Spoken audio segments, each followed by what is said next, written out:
આમ આદમી પાર્ટીના ધારાસભ્ય ચૈતર વસાવા દ્વારા તંત્રને બિસ્માર માર્ગ બાબતે રજૂઆત કરવામાં આવી હતી। ધારાસભ્ય ચૈતર વસાવાએ બિસ્માર રોડ રસ્તાના મુદ્દે અધિક જિલ્લા કલેક્ટર સહિત માર્ગ મકાન વિભાગના અધિકારીઓ સાથે બેઠક યોજી હતી, જેમાં 7 દિવસમાં બિસ્માર માર્ગોના સમારકામની ખાતરી આપવામાં આવી હતી। જો તેમ નહીં થાય તો પુનઃ રસ્તા રોકો આંદોલનની ચીમકી ચૈતર વસાવા દ્વારા ઉચ્ચારવામાં આવી છે। ભરૂચ, અંકલેશ્વર સહિત ભરૂચ જિલ્લાના બિસ્માર રોડના મુદ્દે રસ્તા રોકો આંદોલનનું રણસિંગુ ધારાસભ્ય ચૈતર વસાવાએ ફૂંક્યા બાદ ગોવાલી આંદોલન માટે જતા તેમને પોલીસે ડિટેન કર્યા હતા।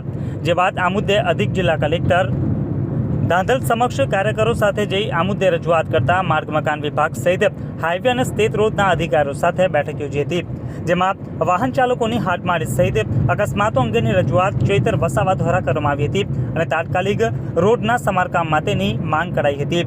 જેના પ્રત્યુત્તરમાં અધિકારીઓ દ્વારા 7 દિવસમાં બિસ્માર રોડની મરામતની ખાતરી આપવામાં આવી હોવાનું ચૈતર વસાવાએ જણાવી।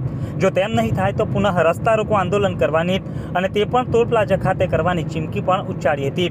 તેમ તેઓએ જણાવ્યું હતું કે બ્રિટનની સરકાર જેવા વિવિધ ટેક્સ વાહન ચાલકો પાસેથી વસૂલવામાં આવે છે, પણ સુવિધા સોમાલિયા જેવી આપવામાં આવે છે, જે ચલાવી નહીં લેવાય। ચૈતર વસાવા સાથે ભરૂચ જિલ્લા આમ આદમી પાર્ટીના પ્રમુખ પિયુષ પટેલ સહિત અન્ય હોદ્દેદારો તેમજ કાર્યકર્તાઓ પણ ઉપસ્થિત રહ્યા હતા।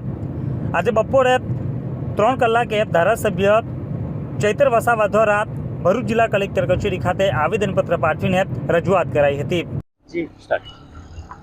અનેક વખતે વહીવટી તંત્રને આવેદનપત્ર અને રજૂઆતો કર્યા છતાંય આજ દિન સુધી ભરૂચના એ અંકલેશ્વરથી વાલિયા નેત્રંગનો રોડ હોય, ભરૂચથી સ્ટેચ્યુ ઓફ યુનિટી ઝઘડિયાનો રોડ હોય કે દહેજનો રોડ હોય, એ ખાડા પૂરવાની કામગીરી ચાલુ કરવામાં નથી આવી।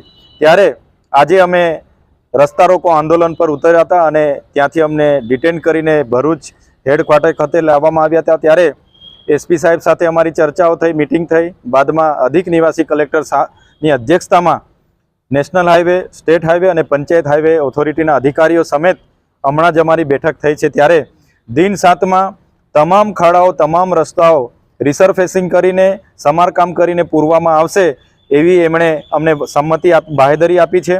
જો દિન 7માં આ કામગીરી નથી કરવામાં આવતી તો ફરી અમે રસ્તા રોકો આંદોલન પર ઉતરીશું અને ત્યારે અમે નેશનલ હાઈવે 8ના ટોલ નાકા પર જ રસ્તા રોકો આંદોલન કરીશું એવી પણ અમે રજૂઆત એમને કરી છે।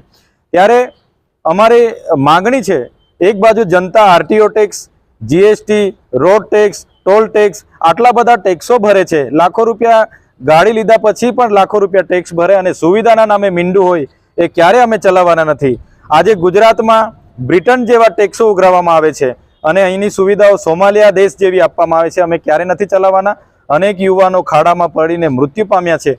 આવનાર ભવિષ્યમાં કોઈનો યુવાન દીકરો આવી રીતના ના મૃત્યુ પામે એને ધ્યાને રાખીને તાત્કાલિક ધોરણે જનતાના સુવિધા માટે જે પણ ખાડાઓ સમારકામ કરવાના છે, પૂરવાના છે, પૂરી દેવામાં આવે એવી અમારી માગણી છે। અને જો આમ નહીં કરવામાં આવે તો ફરી એકવાર આંદોલન થશે અને મોટા સ્વરૂપમાં થશે એવું ચોક્કસ અમે માની રહ્યા છીએ। इस वीडियो को लाइक करें, हमारे चैनल को सब्सक्राइब कर बेल आइकन जरूर प्रेस करें हमारी न्यू वीडियो सबसे पहले देखने के लिए।